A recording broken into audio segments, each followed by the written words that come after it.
Hello and welcome. I'm Pratap Singh. You're joining us on NewsX. Our big focus is on Jammu and Kashmir. Yes, polling has begun.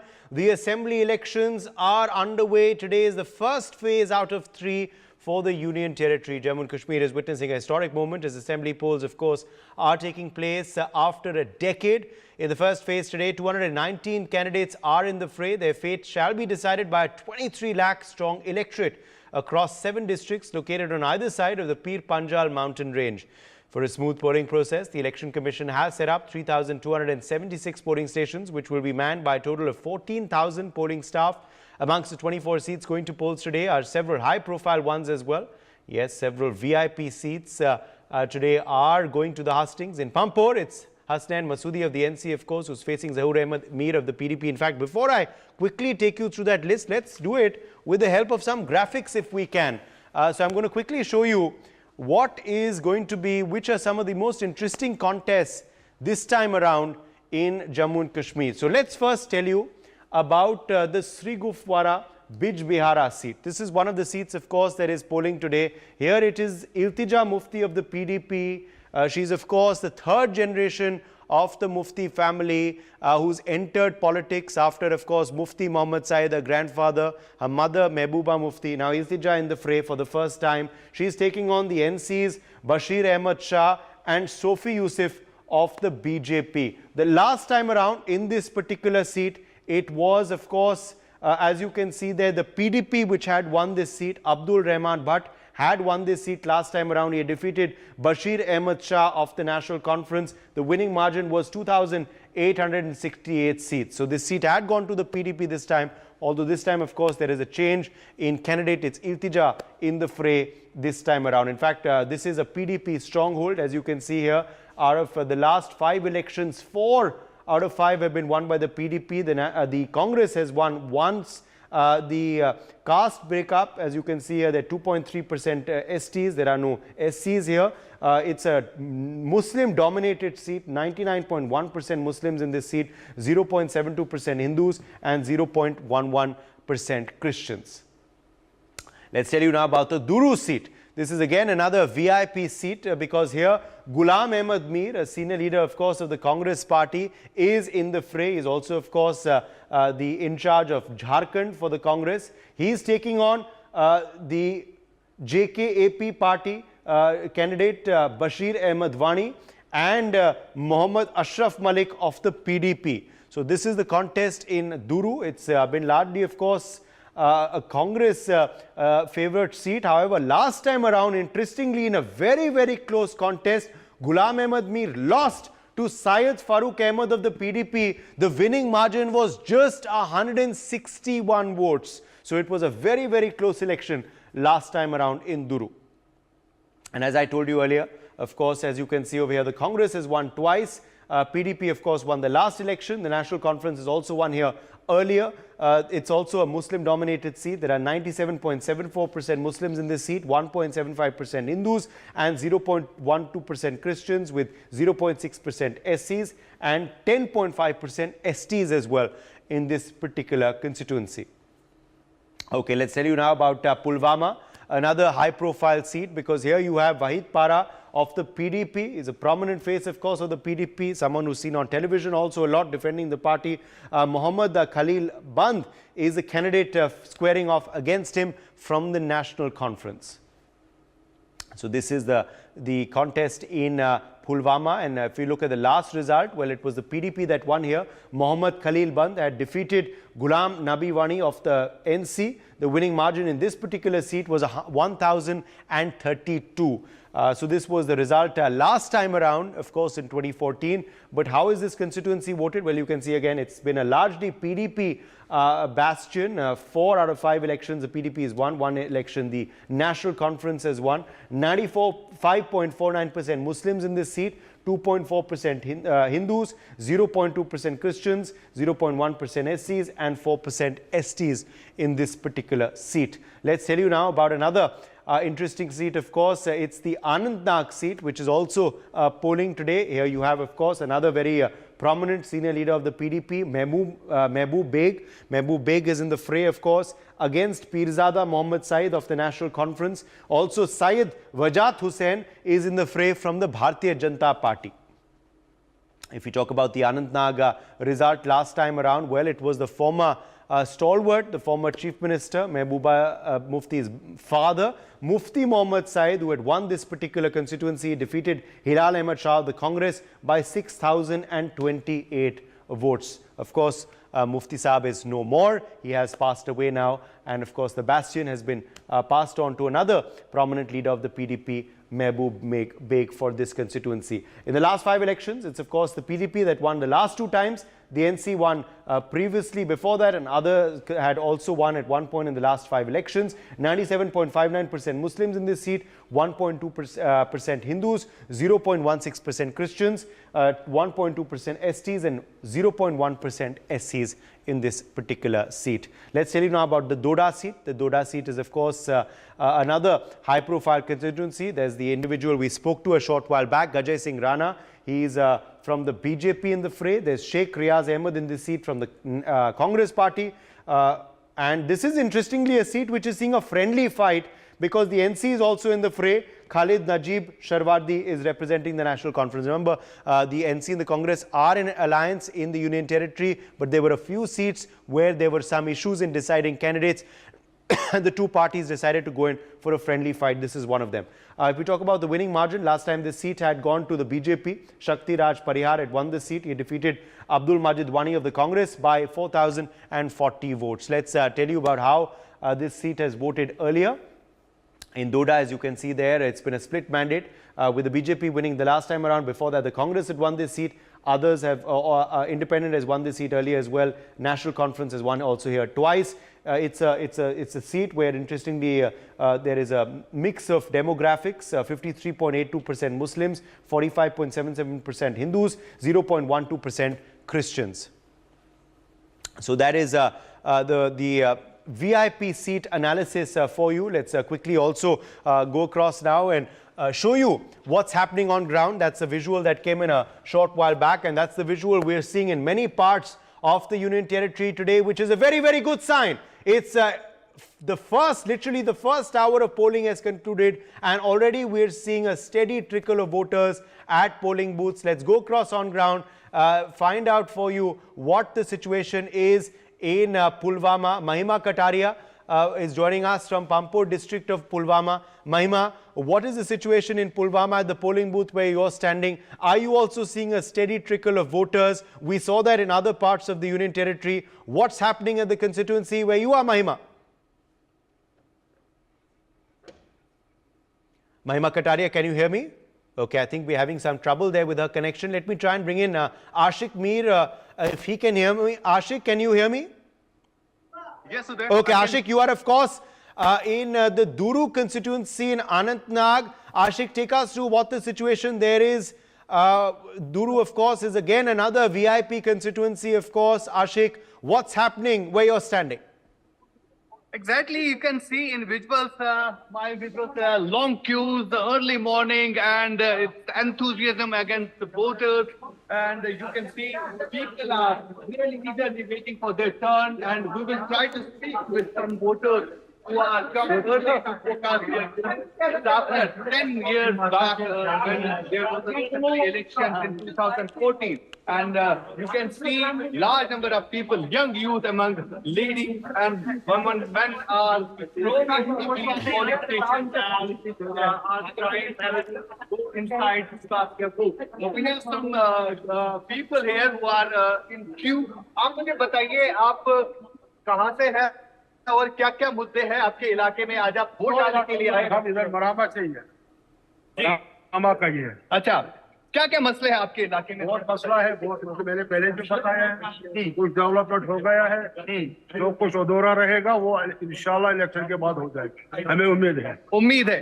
तो 10 सालों के बाद यहाँ पर election हो रहे हैं और कैसा लग रहा है इलेक्शन हो रहे हैं? अच्छा लग रहा है, सियासी हुकूमत आएगा, गवर्नमेंट आएगा, लोगों का मसला हल हो जाएगा, सब पानी मिलेगा, स्कूल बनेगा, सब हल हो जाएगा इंशाल्लाह। बिल्कुल, as you can see, इसीलिए हम वोट डालते हैं। from across these polling booths and they are casting their vote. आप यहाँ पे बताइए मुझे, ये साउथ कश्मीर के एरिया है जहाँ पर ज्यादातर बॉयकॉट का असर रहता था, लेकिन आज जिस हिसाब से लोग घरों से बाहर निकले हैं, क्या एक्सपेक्ट करते हैं आज? हाँ सर, देखिए 10 साल के बाद यहाँ पहली बार असेंबली इलेक्शन हो रहे हैं, क्योंकि असेंबली में हम अपने नुमाइंदे को भेजते हैं जिसके साथ हमारे तवक्कात वाबस्ता रहते हैं। उससे हम कोई काम मांगते हैं, चाहे सड़क हो, पानी हो, बिजली हो, कोई भी समस्या हो, हम उससे जाकर उससे उसका हाल अहवाल या उसको उसके बारे में बताते हैं, तो वो हमारा मसला हल करता है। यही मामला है आज के इलेक्शन का, लिहाजा लोग जोक दर जोक आए हैं अपने नुमाइंदे चुनने के लिए। साउथ कश्मीर की बात अगर करें तो ये वो इलाके हैं जहां पर ज्यादातर बॉयकॉट का असर रहता था, लोग जो है घरों से बाहर नहीं निकलते थे, लेकिन क्या लगता है आपको आज खुल के वोट डालने के लिए लोग निकलेंगे? मैंने पहले भी कहा ना, 10-12 साल के बाद पहली बार असेंबली इलेक्शन हो रहे हैं, लिहाजा लोगों में भी थोड़ा ये परेशानी पैदा हुई थी कि ना हमें सड़क का कोई बंदोबस्त है, ना पानी का, ना बिजली का, दूसरे यहाँ बागात वागात जो हैं दवाई नहीं मिलती है, बाकी चीजें नहीं मिलती है, खाद मौके पर नहीं मिलती, किसी के पास जाना मुश्किल था। अब लोगों में भी ये थोड़ा सोच आ गया कि हम अपने नुमाइंदों के पास जाए तो उनसे कोई ना कोई काम जरूर करवाए, लेकिन आज तक कोई काम होता नहीं था। किसी दफ्तर में जाया करते थे तो वहां किसी इंसान का कोई इज्जत नहीं था, इज्जत से वहां पेश नहीं आया जाता था।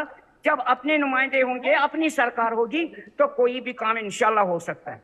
यही वजह है कि लोग जोक दर जोक निकले हैं। और कुछ यंग यूथ भी हमारे साथ है जो शायद पहली बार वोट डालने के लिए आए। आप मुझे बताइए क्या चाहते हैं आप, क्या होना चाहिए?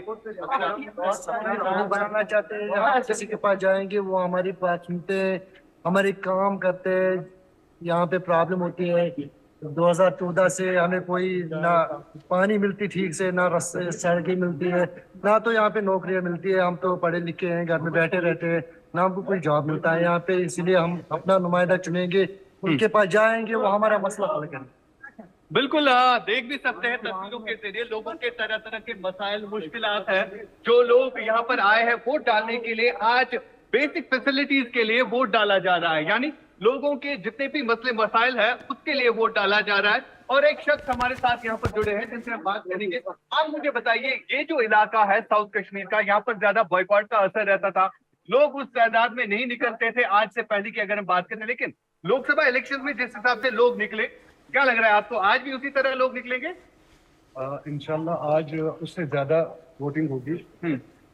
लोकसभा इलेक्शन के लिए यहाँ पे लोग ज्यादा नहीं जाते हैं वोट डालने के लिए, वोट कास्ट करने के लिए। असेंबली में जाते हैं इसलिए कि उनको बुनियादी मसाइल होते हैं, रोड के मसाइल होते हैं, पानी के मसाइल होते हैं, बेसिक जो चीजें चाहिए आवाम जिंदगी के लिए, आम जिंदगी के लिए, वो चीजें हासिल करने के लिए वो लोग अपना नुमाइंदा चुनना चाहते हैं। तो बड़ी गैप के बाद एलजी सरकार में आम लोगों की रसाई नहीं थी। अक्सर इसके पास जाया करते थे लोग, लेकिन सुनवाई कहीं पे नहीं थी। लोग चाहते हैं कि हमारा अपना नुमाइंदा हो, चाहे किसी भी तंजीम का हो, लेकिन हमारा अपना नुमाइंदा हो जिसके पास हम जा सके, जिसके पास हम बिजली, सड़क, बेसिक सहूलियात, तालीम, अस्पताल, इसके लिए ये वोट डालने आ रहे हैं।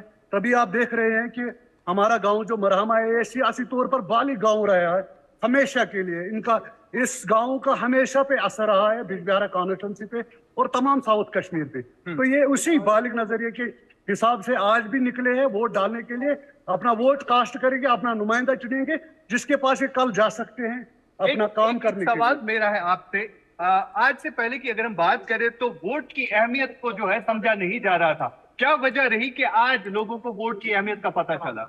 10 साल का गैप जो बना है एलजी सरकार में, लोगों को पता चला है कि एलजी अपना नुमाइंदा क्या होता है और एलजी सरकार क्या है। जब लोग अपना नुमाइंदा चुनेंगे, वो इसके पास जाएंगे, तभी तो इनका काम होगा। 10 सालों में जो भी रहा है, हो सकता है यहाँ काम ज्यादा हुए हो एलजी सरकार में, लेकिन आम लोगों की रसाई उन डिपार्टमेंट्स के पास नहीं थी। ना डीसी साहब के पास जा सकते थे, ना तहसीलदार साहब के पास, कहीं पे सुनवाई नहीं थी। हो सकता है कि डेवलपमेंट हुई हो एलजी सरकार में, लेकिन अपना नुमाइंदा जिसके पास आम लोग जाए, अपनी शिकायत करे, वो कहीं पे नहीं थी।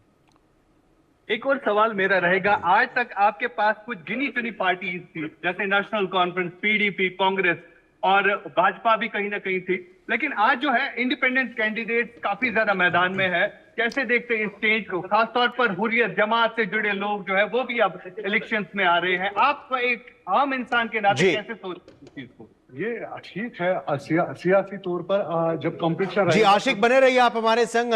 दोबारा हम प्रयास करते हैं महिमा कटारिया के पास जाने का। महिमा, if you're able to hear me now, I was trying to bring you in here earlier on the situation at Pulwama where you are currently. We are seeing, of course, a steady trickle of voters in other parts of Jammu and Kashmir today. What's the scenario at the polling booth where you're standing, Mahima? Tell us a bit about what's happening there early this morning. Well, it's a historic day for the people of Jammu and Kashmir. We are at Pampur. I would like to show you the visuals. We are outside one of the polling stations here in Pampur. And if you talk about Pampur and give a picture of what exactly Pampur significance is, Uday, before going to what exactly is the mood of the people here on the ground, Pampur is located in Pulwama district of Jammu and Kashmir, holds an important place in the history and economy of the region. It is also called the city of saffron, Uday, as it is one of the few places in India where saffron is cultivated. The precious spice has not only put Pampur on the global map, but has also become the symbol of Kashmir heritage and pride. If we talk about the political significance here in the Pampur assembly election, Uday, constituency plays an important role in Jammu and Kashmir politics. Election results here often influence the political situation in Pulwama district. And if we talk about the electoral contest, Uday, in Pampur Assembly constituency, a tough contest in the first phase of elections. There's a close contest between the National Conference, the PDP and the Bharatiya Janata Party. Now we'll quickly go across to people who have casted their vote. We'll try to have a glimpse of what exactly is the mood and what are the basic issues people have voted. We'll try to have a glimpse. Sir, आप vote करके आए हैं? So Uday, we'll have to wait for few people here who have casted the vote because it's a sensitive area and people are not really allowed to gather here. But if we talk about Pampur, Uday, ma'am, आप vote करके आई हैं? कैसा लग रहा है vote करने के बाद? बहुत अच्छा लगा। एक दशक के बाद वोट किया है, तो किन मुद्दों को लेके आपने वोट किया? हमको भी चाहिए अपना अमल से अपना मुसलमान या इतना कई प्रॉब्लम होती है, तो अपने देश के लिए सकना चाहिए, वोट अपना होना चाहिए। वोट देके खुशी हो रही है? खुशी हो रही है अपने बात, हम वोट देके। मैम, मैं आपसे भी पूछना चाहूंगी, आप वोट देके आई हैं, कैसा लग रहा है एक दशक के बाद? बहुत खुश लगा। बहुत खुशी हो रही है। सुबह सुबह ठंड है लेकिन वोट देने आई हैं, तो किन मुद्दों पे आपको क्या लगता है, कौन से ऐसे मुद्दे हैं जिन पे आपने वोट दिया है? क्या बोलूं मैं, बस अपना वोट एक्सरसाइज करने जी जी हाँ। Uday, so you can clearly see that how people are really excited. Even the females, the women are here coming out since 7 a.m. in the morning, and they're really excited to practice their democratic right today, because it is a historic day in Jammu and Kashmir. If we talk about the Pampur, like I was discussing and telling our viewers that how important this constituency is, because the political significance of Pampur will directly affect the politics in Pulwama. So certainly there's a close neck-to-neck fight between the PDP and the National Conference, and also to keep it in mind, BJP has also fielded its contender here if we talk about Pampur, but also there back in 2014 it was the PDP candidate who won this particular constituency, and there are 14 candidates who will test their fate today. And clearly you can see the visuals that there's a continuous process where people are coming here, they're casting their vote. Certainly it is a sensitive area. People are not really allowed. Absolutely. Mahima Kataria and Ashik Mir, thank you both very much for joining us with those ground reports. Let's quickly open this up now to our panel that's live with us. Shreya Handu, spokesperson of the Jammu and Kashmir National Conference, is live with us. Sunita Vakil, senior journalist, joins us live. Alok Mehta, editorial director of India News, is also live with us. Major General Sudhakarji, defense expert, is live with us. Jasmine Sandavalia, spokesperson of the Bharatiya Janata Party, is joining us live. Gautam Seth, spokesperson of the Congress, is also with us on the broadcast. Alok Mehta, let me quickly rope you in here first. It's an election for Jammu and Kashmir after 10 years. Which do you believe have been the dominant issues this time that will weigh heavy on voters? What do you believe could be the X factor that will sway the electorate this time around? Good morning, and it's a historical time. Actually, I am not, because I feel that we should give a message, because NewsX is watched by all over the world nowadays because of the digital era. And that's why I wanted to give, after 1977, this is a historical election. At the time, after the emergency, there was election, National Conference emerged. And the National Conference was earlier with the Congress Party, even they merged with the Congress Party, Sheikh Abdullah. That's why we should remember, this is a historical for all over the world. They should know that how Jammu and Kashmir people are believing in democracy. You see, these kind of, in Lok Sabha election also we have seen, and in this assembly elections, long queues everywhere in 24 districts, and this is a very remarkable, especially even the Jamaat is there. Extremist Rashid engineer party is also there. So nobody can say this is a rigging there and the people are coming out. We feel that any party, because any party can come, but they should believe in democracy. And that's why I'm saying that it's not a question of the 10 years. Yes, certainly in 10 years, the situation changed. Now people feel secured at least. They want, certainly the expectation, even in Bihar or Uttar Pradesh also, people were expecting what our local legislators are doing. Same thing happening here. People want that they should have their representative, they should elect somebody, and then they can go to, because small places, you see in Panchayat, people go to the Sarpanch or Panch. Here in the assemblies, they go to the Vidhayak, MLAs. So these kind of awareness in Jammu, Kashmir, Valley and Jammu area, this is the real democratic victory for India. It is not a question of the one state. It's a question of the people of the India, people of the Jammu and Kashmir. After 370 abolished, this is the first time the assembly elections is going to help. That's why it is important, because, you know, people feel that we are totally part of India. There is no other place of Jammu Kashmir. Yes. There is no separation is there. So even the separatists want. That's why international observer can understand how strong our democracy is now. Absolutely. Sunita Vakil, we saw long lines, of course, already this morning. We're hoping that will translate into good voter turnout numbers, of course, at the end of the day. We saw that earlier in the Lok Sabha elections as well, where an over 3-decade high was achieved as far as the polling percentage is concerned. What is leading to this euphoria? What is leading to this high percentage in Jammu and Kashmir, which we hope will be seen this time around as well, but we're already getting an indication that it will?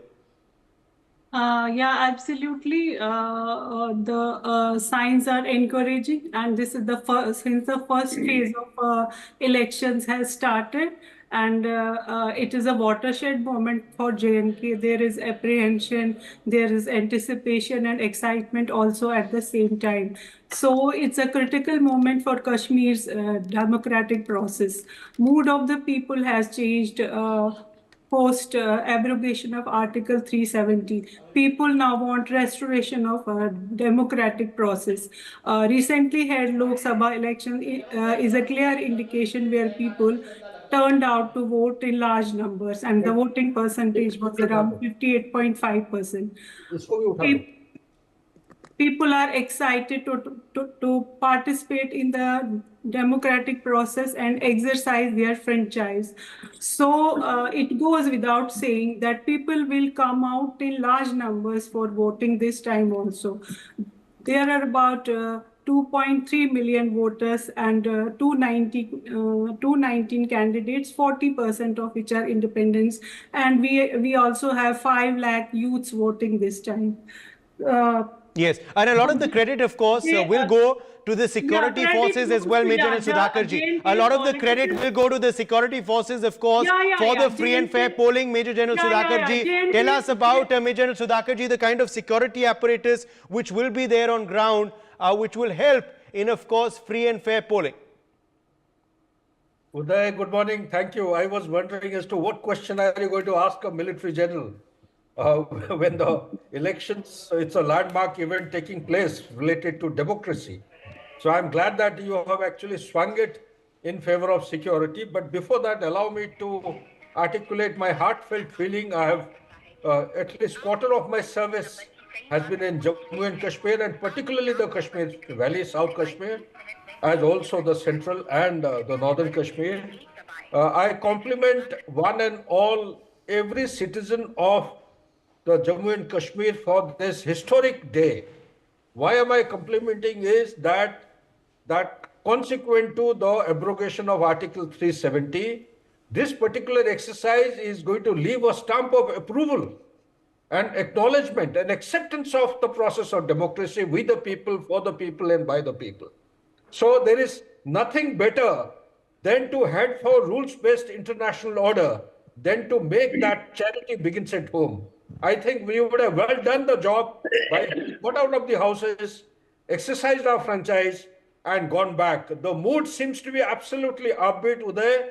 It's a remarkable day which the India can showcase and tell the world, here it is, the beginning. It is a strategic election which is taking place with very strategic, deep meaning in the world order. India is not only a powerhouse of credibility and sanctity of democracy, but it is actually a torchbearer of human rights and all possible attributes of a progressive, forward-looking, and a society which is looking ahead towards the development. To me, everything depends and revolves around the sanity and the stability. Stability cannot come unless there is a security which is either artificially established or naturally created by the environment. People's participation in the democracy is the first and foremost, the fundamental signature to support the stability which is the need of the hour. I was reading a book yesterday, Uday, The War by Other Means, Geoeconomics and Statecraft. Valley has come a long way between 2019 and now. When I say Valley, I mean the Jammu and Kashmir. And these 5 years have been very, very significant calendar of events, of infrastructure development, or of routing out the kind of proxy war which is being sponsored by our enemy state Pakistan, by sending them a strong and very, very befitting response that enough is enough. A lot of water have flown down the Jhelum. It's about time that the progress and the epicenter of development, that is the employment opportunities, should be actually addressed. Water supply, like the people have been talking, electricity, road connectivity, and the ecosystem of economic development. That will come about provided the security is focused. Today, the security is in multiple layers.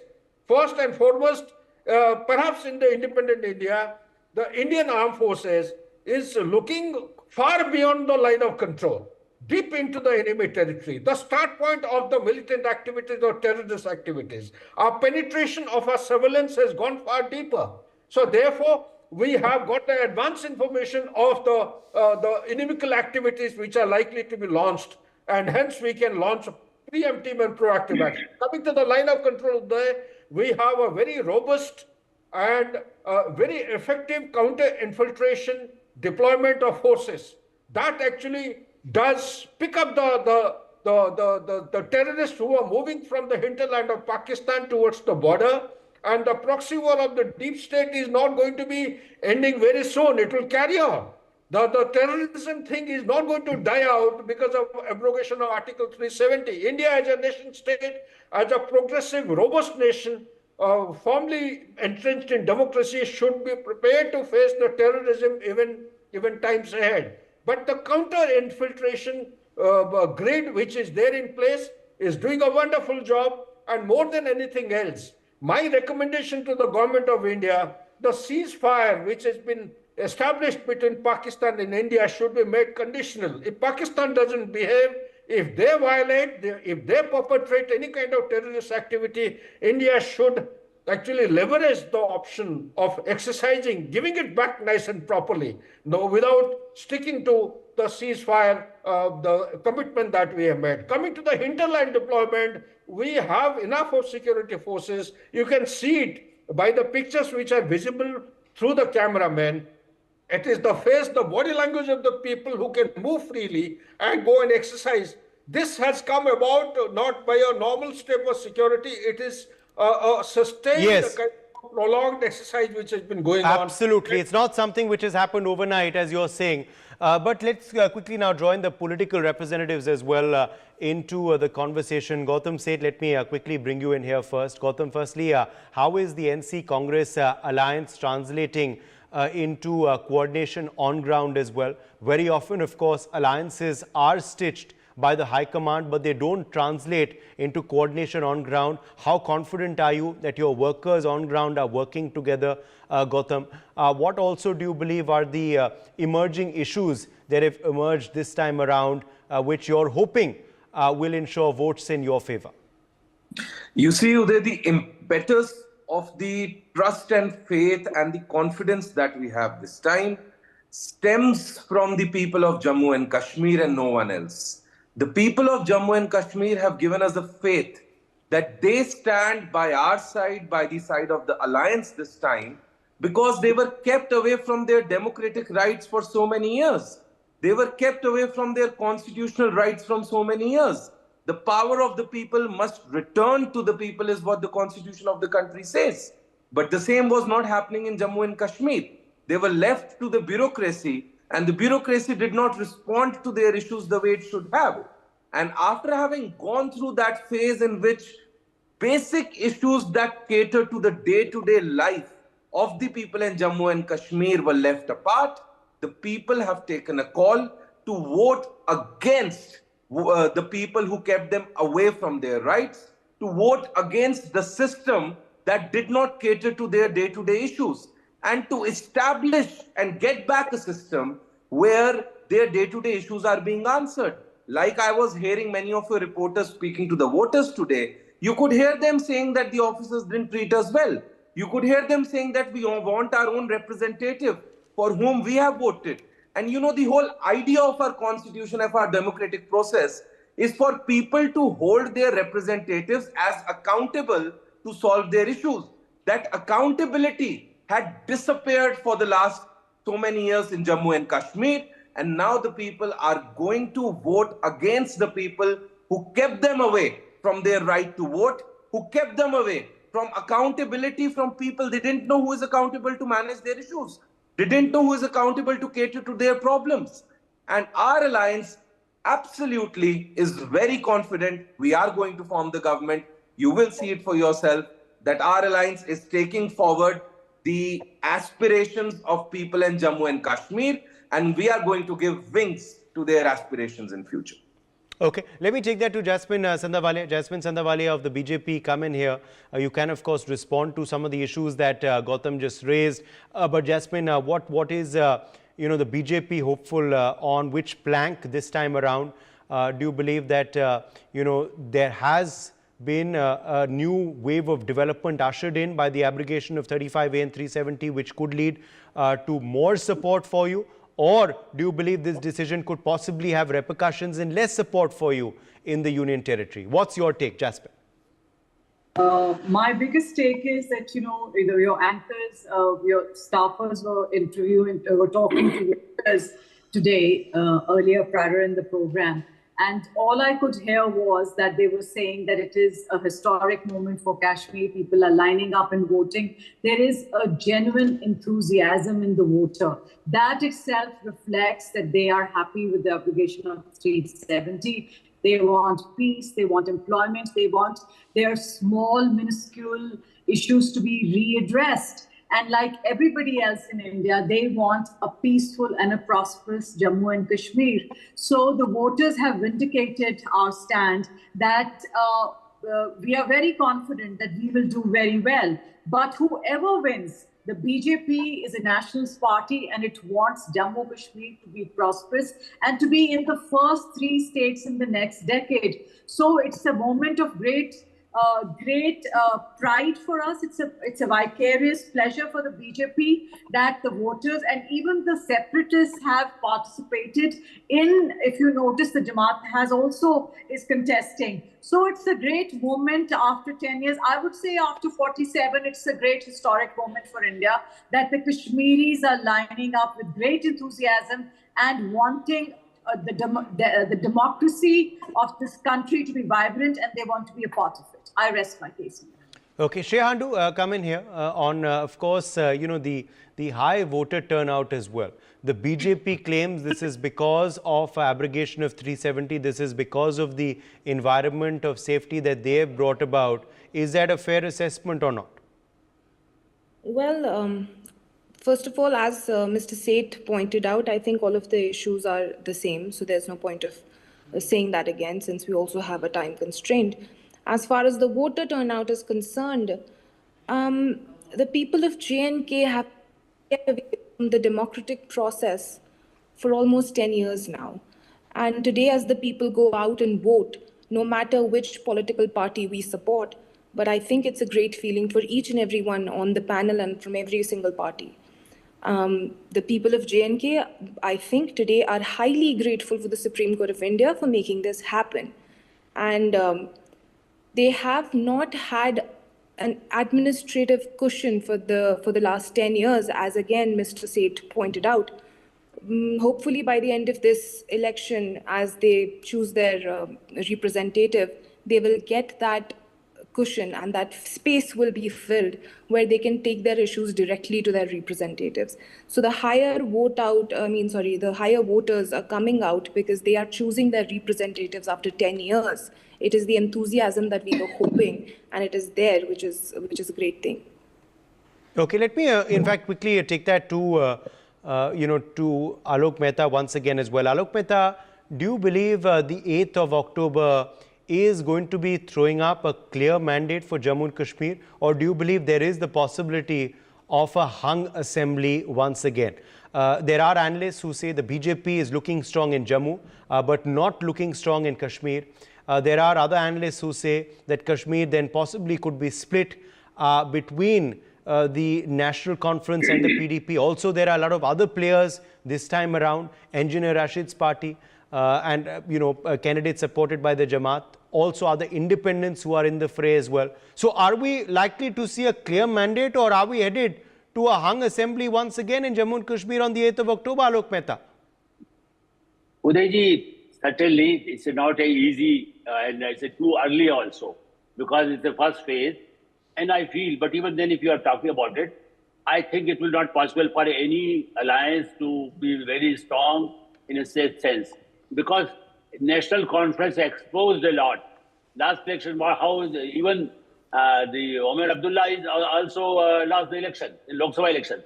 That's why you can imagine these kind of people expectations are very high, and it will be a combination. That's why we will again see the coalition government, because earlier it was a National Conference and the Congress party since 50s, if you say 60s, what I was talking about in 77 and all.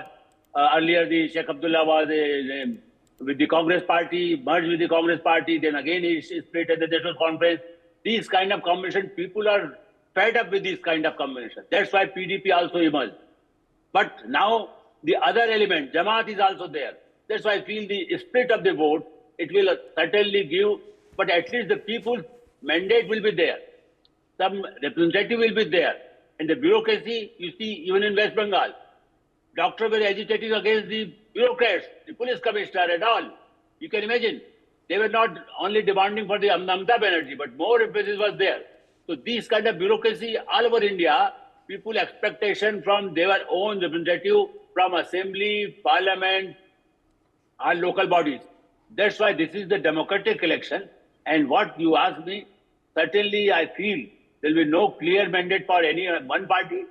BJP, what they were working in Jammu area, or in some area in the Kashmir also, it is people's faith. Just I want to mention in Jagmohan was there. I was there in election 87 sometime now, or even 82, 83 also I went there. So I can understand. Even people voted for Jagmohan at the time. The situation was different.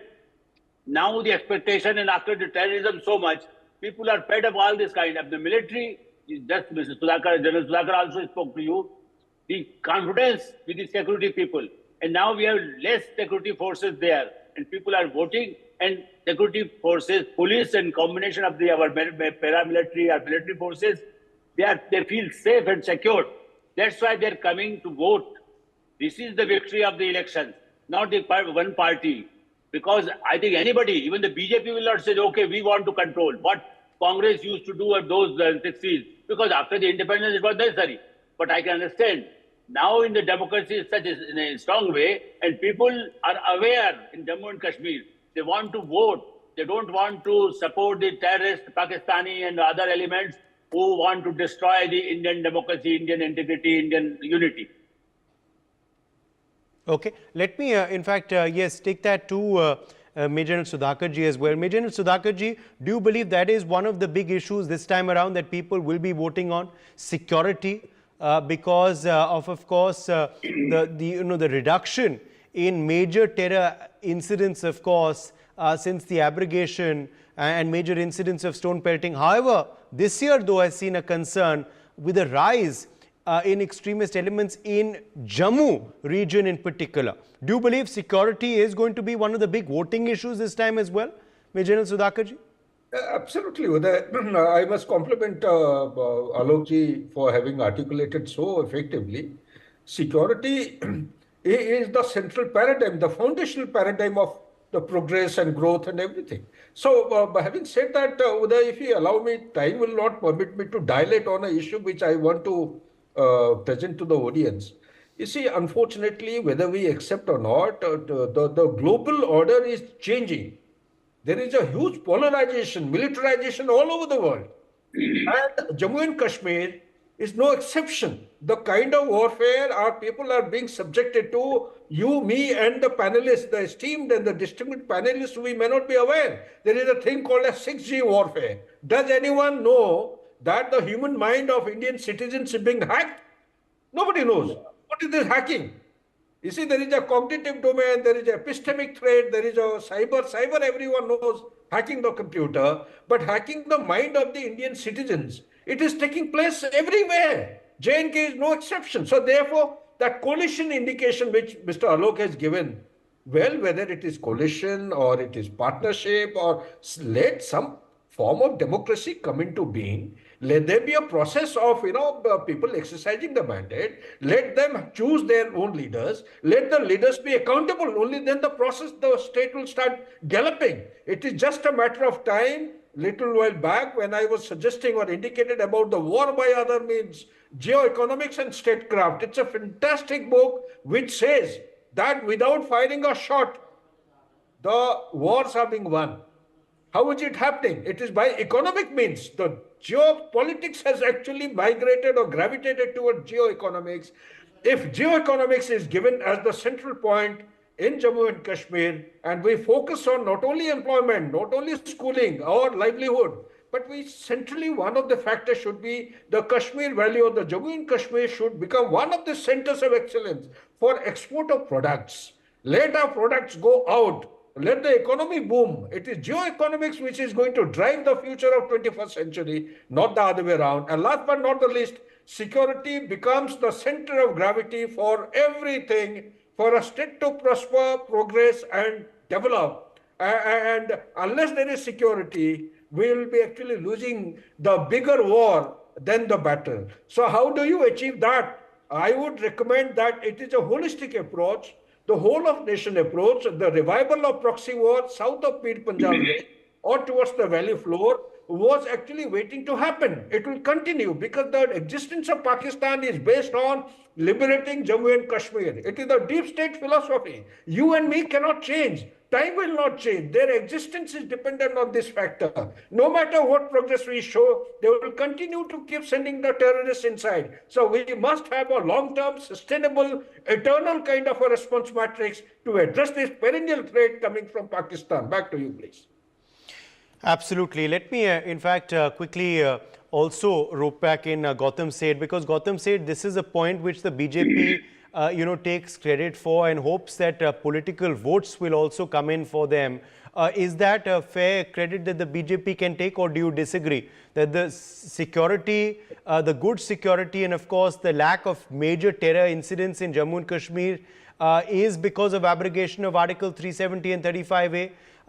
The central government says security has improved, unlike what it was under UPA in Jammu and Kashmir, but also in other parts of the country.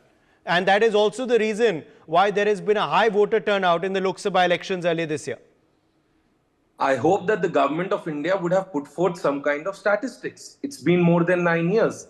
Have they put out statistics in terms of numbers that were investments made in the last more than 9 years? Have they put out statistics in terms of the jobs that were generated? Have they put out statistics in terms of how livelihood of people has turned better? So you have to also prove what you're saying with numbers. You just can't make it a political speech and just, speak loudly about it and think it's all over. I'm sorry. You will have to come out with numbers, and the people of Jammu and Kashmir have to be a testimony to that. Are they a testimony to that? No. I hear your reporter asking people and they are saying, Pani ka masla hai. They are saying, Sadak ka masla hai. They are saying, Bijli ka masla hai. So if you have not been able to course correct the basic amenities that cater to people's lives, I mean, even if you have made the security better, the next step should have been to increase investments. When you rolled back the Article 370, you had made a high number of promises, as if all the investments in the country will just fly down to the Srinagar and the Kashmir Valley, as if there will be a big boom in terms of the number of jobs that exist there. But what has happened in more than 9 years is the question that not the Congress asks, but the question that the people of Jammu and Kashmir are asking. And the question that is haunting the Bharatiya Janata Party leadership, take it from me, their numbers will be shocking because people are done with them. You had put officers on their head who were not treating them well. Their basic amenities were not being catered to. The Pani, Bijli, Sadak maslas are still existing. What have you done in more than last 9.5 years? That is the question of people of Jammu and Kashmir, which is to be answered. If you want to root out the entire election around a security issue, I agree, security is a basic issue. It is responsibility of the government in part. It is responsibility of the Ministry of Home Affairs. It is responsibility of the Ministry of Defense. It is responsibility of the central government. But that does not mean that you will leave out the issues of people's basic lives. You will leave out the issues of livelihood. That does not mean you will leave out the issues of investments and job creation. So all that was nowhere to be seen, is nowhere to be seen. But for sure, let the new government be formed. The issues will be catered to. People will hold their leaders accountable, and democratic process and constitutional process will be re-established in Jammu and Kashmir.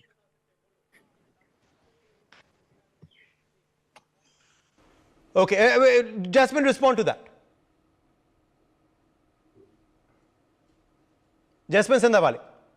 Yes, I would like to say that the fundamental thing here, which the spokesperson is harping on, is Pani, Bijli, and the basic amenities.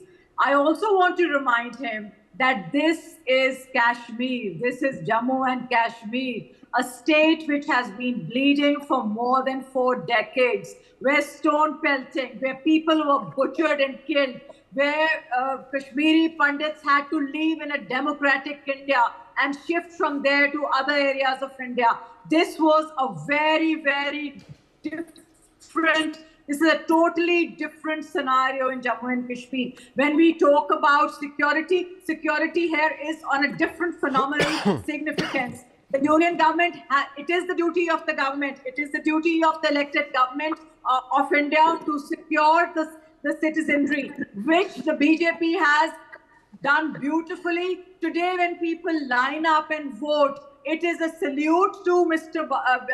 Modi and Mr. Amit Shah and to the BJP for its policies that security in Jammu and Kashmir has been restored. Just imagine, do you think this could have happened 9 years back or 8 years back or 5 years back? No, sir, this couldn't have happened. Let's not forget what Jammu and Kashmir was going through. The fundamental issue here was security, and that has been addressed. We definitely and do agree that there are certain issues which have to be readdressed, and it does take time. When a nation is bleeding, there is no magic wand that suddenly, when the security is managed, everything will fall in place. But the people of Jammu and Kashmir today are lining up and voting, and this itself is a great, great feather in our cap. Well, may I just come in? Just 1 minute. I think Shreyandu has a quick response, and then I'll come to I'll come to you, Alok Mehta and Major Sudhakarji. Shreyandu. About the security issue that we're talking about, I don't think the security issue has improved in Jammu and Kashmir. As far as the data shows, In 2005, the number of civilians that were killed was 1860. 2006, it was 1569. 2007, it was 1121. 2008, 602. 2009, 487. 2014, it was 240. It was on a downward trend. In 2022, it got up to 457. 2023, it was 267. And by August 2024, it is already 109. So the security that they're talking about, it's just words, there's no data. And that's not how it works. Alok Mehta. So, Alok Mehta. Just I want to one point. Sadak, Pani, Bijli is an issue even in Delhi. My friend Gautam ji, you should see in Delhi also people talk about it. What is Jharkhand? Congress ruled. Madhya Pradesh, UP, where the Congress ruled earlier also. What happened? Sadak, Pani, Bijli will be always there in India if bureaucrats or even the elected people are not working. So question for the Jammu and Kashmir, very right. If they are electing somebody, it shows that there is security, they are going to vote. And again I'm telling you, National Conference looted. Congress people were looted. That's why PDP emerged. And the BJP is all in some, even BJP lost in Lok Sabha elections, few constituencies, because if they were not working. So we support the democratic process. Now the issue will be there and they should, anybody should solve. But see there, tourists, 1 crore tourists reached there in Jammu Kashmir this time. It shows that how secured people are there. That's why people are happy. You go, our reporters were going every part of the state, and that's why I can tell you the people are happy. At least they can survive, they can have food, they are getting, but that's why expectations are very high, and it should be. May I, Uday, if you allow me? Yes, absolutely, General Sudhakarji. I must compliment Shreya as also the senior lady. Allow me to, I'm sorry, forgive me, ma'am, I just missed your name. Jasmine. Jasmine, you spoke very well. Ladies and gentlemen, if I may use this platform, you see, any border state of any country will have different dynamics than a state or a province in the hinterland. For a border state like J&K, which is being subjected to the concept of war by our adversary is to bleed India with 1,000 cuts. It is not a one-night threat or 10 years threat or 20 years threat. It is a perennial threat. For a thing like this, my humble submission is, without going political, I am a military man, I am not supposed to comment on the politics, let there be a bipartisan kind of approach to any kind of such kind of issues. We have seen what J&K has gone through. I have been there for quite a length, 1/4 of my entire service. And I know for sure, you cannot compare the J&K, the Kashmir Valley kind of road network it has got the water supply, it has got the best thing, everything is there. The basic demand, like Mr. Alok has actually highlighted, it is there in any other place. पहले रोटी कपड़ा मकान होता था, अभी बिजली सड़क और पानी की ये डिमांड कर रहे हैं. उसके बाद हेल्थ के ऊपर आ जाएंगे, एजुकेशन आ जाएगा, धीरे धीरे progressively they keep looking up, at least they have some aspiration. Second point I want to highlight is what Shreya said, security. You see, by indicating the statistical figure, yes. Let me tell you, I don't have, I am on the traveling mode. I just got into one of the guest rooms on the roadside near Bhopal. I'm, since NewsX is something I'm very fond of, it is one of the best channels that the country has produced. So I said, yes, there is a conference. I have cut out the conference. I have come in here. Let me tell you, in 90s, at the peak of terrorism, there were close to 8,000. You will not have these figures anywhere. 8,000 terrorists. Today, the number of terrorists who are operating in the Kashmir Valley and J&K have gone down to less than 100. Although in newspaper and open domain, you will have figures of 165 terrorists, foreign and the local terrorists. What are you trying to say? Ultimately, you have picked up. You put your No, that's a valid point. That's a valid point, of course, and we will continue to track the voters' pulse and, of course, the issues that are dominating the discourse. But we've run out of time. My thanks to all of our guests for joining us. We have to slip into a very short break. Don't go anywhere. Our special coverage on Jammu and Kashmir Assembly elections continues on the other side.